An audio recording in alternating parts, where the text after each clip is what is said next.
প্রিয় দর্শক, আমরা এখন আছি সাগরকন্যা কুয়াকাটা। এখানে হয়তো না আসলে আপনারা বুঝতে পারবেন না যে প্রকৃতি কত সুন্দর। এই হচ্ছে আমাদের বাসের ভিতরের অংশ। সিটগুলো মোটামুটি ভালোই আছে। এখন আমাদের বাস ছেড়ে দেবে, আবার দেখা হচ্ছে যাত্রা বিরতির পরে। মাত্র 1200 টাকায় কুয়াকাটা থেকে ঘুরে আসা কি আদৌ সম্ভব?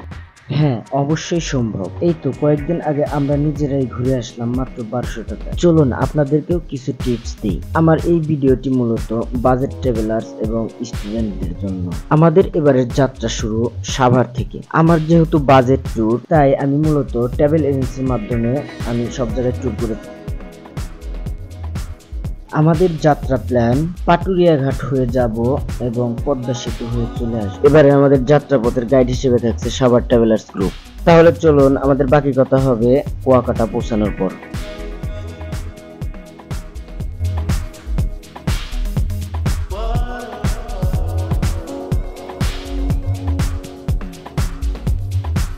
আমরা কুয়াকাটা পৌঁছানোর পরই খাওয়া দাওয়া শেষ করে সারাদিনের জন্য একটি মোটরসাইকেল ভাড়া নিলাম। কুয়াকাটা মেন পয়েন্ট থেকে টাকা না মনে থাকলে আমার কাছে বলবেন, আমি দরকারে বলবো। এই যে আমরা একটা মোটরসাইকেল ভাড়া করছি।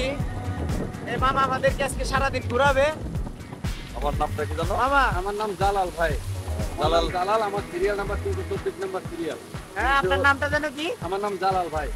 আমার নাম জালাল, আমার সিরিয়াল নাম্বার 224 নাম্বার সিরিয়াল। আমরা কুয়াকাটা থেকে আসলে রওনা দিচ্ছি আপনার গঙ্গাবতী যেটা ম্যানগ্রোভ বন বলে পরে, ওই বনে যাবো। ওই জায়গা থেকে আমরা কিছু সময় ছবি টবি তুলে তারপরে গঙ্গাবতী যে সূর্যদের স্পট আছে পাশাপাশি ওই জায়গায় যাইয়া বলবো, আবার সমস্যা নাই। এখন আপাতত আমরা ওই যে ম্যানগ্রোভ বনে যেতে আছি। তো তাইলে আজকে আমরা মোট মানে কয়টা স্পট ঘুরবো? আপনার টোটাল কন্টাক্ট হয়েছে আমার সাথে 18টা স্পট। 18টা স্পট আমরা চাইতেছি 12টা স্পটে, টোটাল 12টা স্পট এখন দেখি। পরে ওই 12টা দেখার পরে আমরা আবার যাবো আল্লাহর রহমতে আরো 6টা স্পট আছে, তারপরে ওই জায়গায় আজকে 12টা আমরা ঘুরি। তারপরে যাই হোক, মামার নাম্বারটা আমার ডিসক্রিপশন বক্সে দেওয়া থাকবে, আপনারা চাইলে সেখান থেকে কানেক্ট করতে পারেন। আর আজকে আমরা মামারে মাত্র 1000 টাকা দিয়ে ভাড়া নিচ্ছি। আপনারা চাইলে পারে মামার কাছ থেকে কন্ট্যাক্ট করে ডিসক্রিপশন বক্স থেকে নাম্বারটা নিয়ে মামার সাথে যোগাযোগ করতে পারেন। আমরা এখন কুয়াকাটা থেকে পূর্ব দিকে যতগুলো স্পট আছে সেগুলো দেখার জন্য রওনা হলাম। এখানে আমরা সবগুলো স্পট দেখে আমরা আবার কুয়াকাটা মেন পয়েন্টে ফিরে চলে আসব।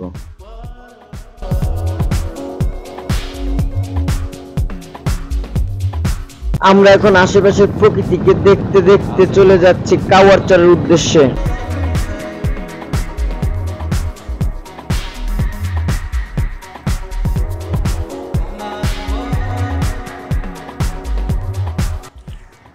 আমরা এখন এই ছোট্ট নদীটা পার হব। এটা হচ্ছে গঙ্গামতী লেক বলে। এই লেকটা পার হয়ে আমরা ম্যানগ্রোভ ফরেস্টে যাব। যে আপনারা দেখতেই পাচ্ছেন ওপাশে কীরকম। আসলে ভাই আমার ভাগ্যটাই খারাপ। এর আগে কক্সবাজার গেছিলাম, সেখানেও আমার প্রচুর বৃষ্টি, সারাদিন ভালোভাবে ঘুরতে পারিনি। আজকে কুয়াকাটা আসছি, সেখানে প্রচুর বৃষ্টি, ভালোভাবে ঘুরতে পারতেছি না। যাই হোক, এখন যে আমাদের মোটরসাইকেল ভাড়া করা মোটরসাইকেল, সেটা দিয়ে এখন আমরা এটা পার হব। এটা হলো পার পিস 25 টাকা করে।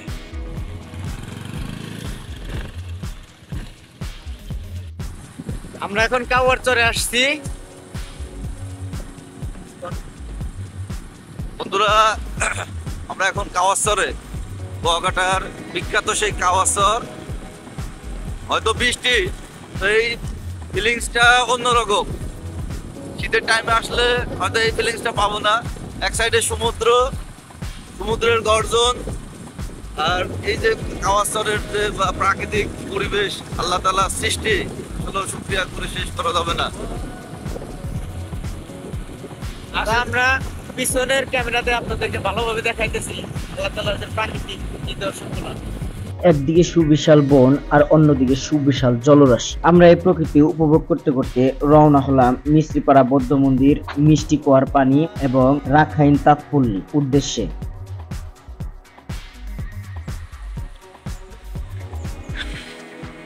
এটা হচ্ছে বৌদ্ধ মন্দির। এখানে দুইটা স্পট আছে, এক বৌদ্ধ মন্দির আর দ্বিতীয় হচ্ছে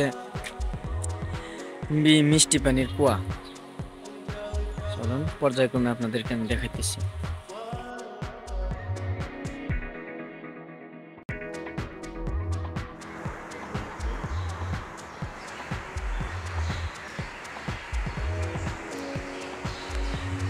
মিস্ত্রিপাড়া বৌদ্ধ মন্দির।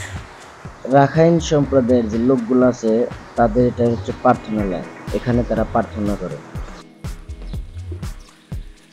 এটা হচ্ছে মিষ্টি পানির কুয়া।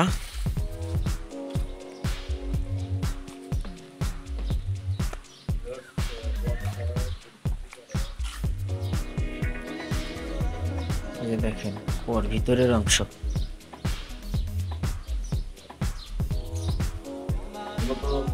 এই কুয়ার নাম অনুসারেই এই এলাকাটি কুয়াকাটা নামে আস্তে আস্তে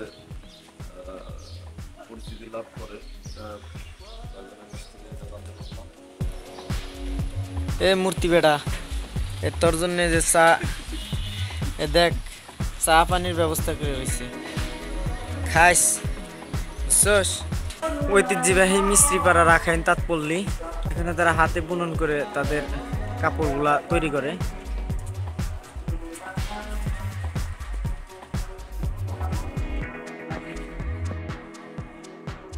এগুলো সব রাখাইনদের হাতে বুনানো কাজ।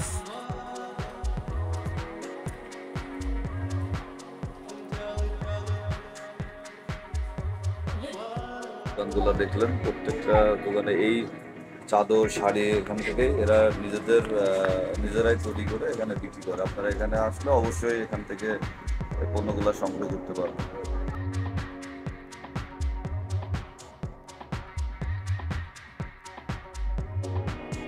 এটা কত করে বিক্রি করেন আপনি? এটা 50 টাকা পার। আপনারা এখানে আসলে জানি না কেমন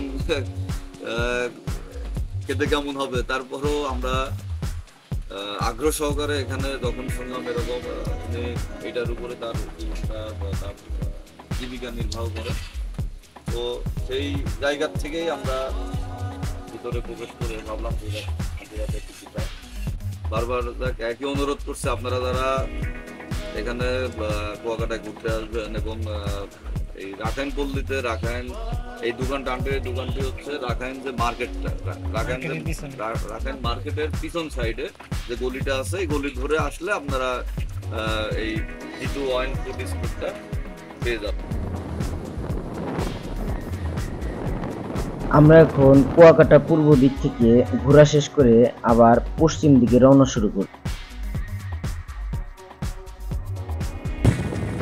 আপনারা যে বনটি মূলত দেখতে পাচ্ছেন তা হচ্ছে সুন্দরবনের পূর্ব ম্যানগ্রোভ বন বলে।